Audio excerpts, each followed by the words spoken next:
최악의 미세먼지가 한반도를 덮치면서 대기질 지도는 온통 붉게 물들었습니다. 취재 기자와 미세먼지 상황 보다 자세하게 살펴보겠습니다. 이재승 기자, 서울의 초미세먼지 농도 어젯밤 자정 무렵에 또다시 역대 최고 기록을 갈아치웠습니다. 네, 그렇습니다. 어제 자정까지 어제 하루 평균 서울의 초미세먼지 농도는 135 마이크로그램이었습니다. 이는 지난 1월 14일 기록한 최고 기록 129 마이크로그램을 넘어선 건데요. 이미 어제 새벽 1시입니다. 서울의 초미세먼지 농도가 160 마이크로그램까지 치솟으면서 시간 평균 최대치를 기록한 때부터 어느 정도 예견된 상황이었습니다.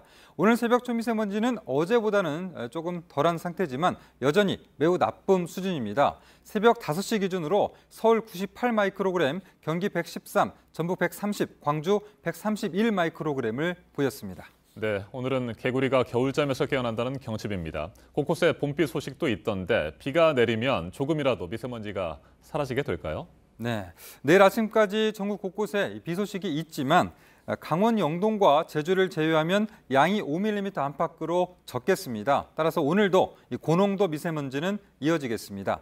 오늘 오후부터 찬바람이 불면서 미세먼지가 쓸려가기 시작해서 내일 미세먼지 수치는 오늘보다는 낮아질 전망입니다. 하지만 이 초미세먼지 농도가 매우 나쁨 수준에서 나쁨 수준으로 바뀌는 것이어서 평상시에 청명한 하늘을 기대하기는 어렵겠습니다. 네. 우리나라는 OECD 국가들 가운데 칠레 다음으로 초미세먼지 농도가 두 번째로 높은 국가로 조사가 됐습니다. 이들 OECD 국가의 주요 도시들도 살펴보면 말이죠. 미세먼지 농도가 높은 앞쪽 100군데 가운데 44곳이 우리나라 도시들인데 정말 우울한 소식입니다. 그렇습니다.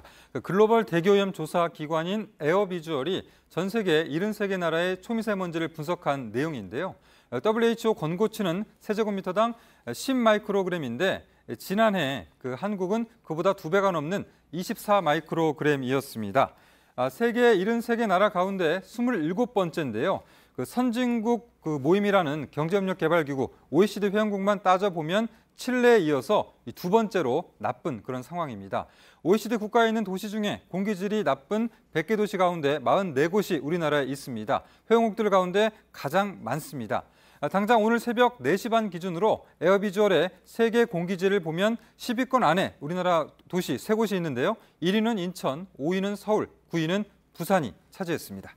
네, 이처럼 전 세계적으로 국내 도시의 대기질 상태가 매우 좋지 않은데 다른 나라들과 비교하면 말이죠. 우리의 대응이 많이 부족한 거죠? 네.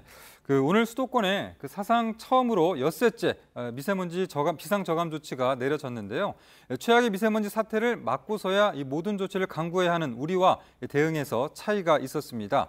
파리는 2016년, 런던은 2008년, 도쿄는 2003년에 미세먼지 저감 조치가 시작됐습니다. 네, 그렇다면 우리 정부의 대응 왜 이렇게 늦어졌을까요? 네, 대략적인 방향은 우리도 2016년에 정부가 내놨습니다. 하지만 발표 이후에 제도가 뒷받침되지 못했습니다.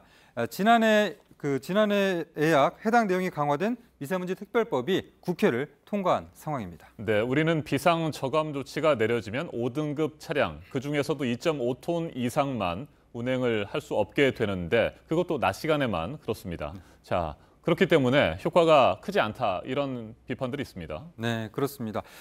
국외 다른 나라의 도시들과 비교해 보면 파리는 평시에도 낮 시간에 5등급을 제한합니다. 또 미세먼지가 심한 날은 4등급까지 막습니다. 런던의 경우는 3.5톤 이상의 대형 차량만 제한을 하는데 1년 24시간 공휴일도 없이 단속을 합니다. 그리고 도쿄는 승용차 등을 제외한 경유차는 저감 장치가 없다면 1년 내내 다니지 못합니다. 네, 이들 도시는 민간 차량 이부제 그리고 혼잡 통행료와 같은 대책들도 실시하고 있죠. 네, 그렇습니다. 파리는요, 민간 차량도 이부제를 따라야 합니다. 런던에선 도심에 진입하는 모든 차량이 11.5파운드, 우리 돈으로 17,000원을 내야 합니다. 도쿄는 1999년 일찌감치 노 디젤을 선언해서 경유차 비중을 획기적으로 줄였습니다. 이들 도시에서는 차량 통행을 줄이면서 한편으로는 대중교통 요금 인하나 또 자전거 보급 같은 보완책을 10년 넘게 연구했습니다. 네, 특히 우리는 엄청난 미세먼지가 만들어지고 있는 중국이 바로 옆에 있다는 점도 있고요. 여러 가지 이들 유럽이라든지 도쿄와는 조금 다른 부분도 있는 것 같습니다. 네, 그런 부분이 있습니다. 네. 하지만 국외 요인에 대한 그런 대처가 당장 어렵다고 하더라도요. 국내 요인에 대해서 조금 일관성 있게 또 그렇게 지속적으로 대책을 좀 이뤄질 수 있도록 우리가 관심을 갖고 또 체크해야 할 그런 부분입니다. 알겠습니다. 여기까지 듣죠. 이재승 기자 수고했습니다.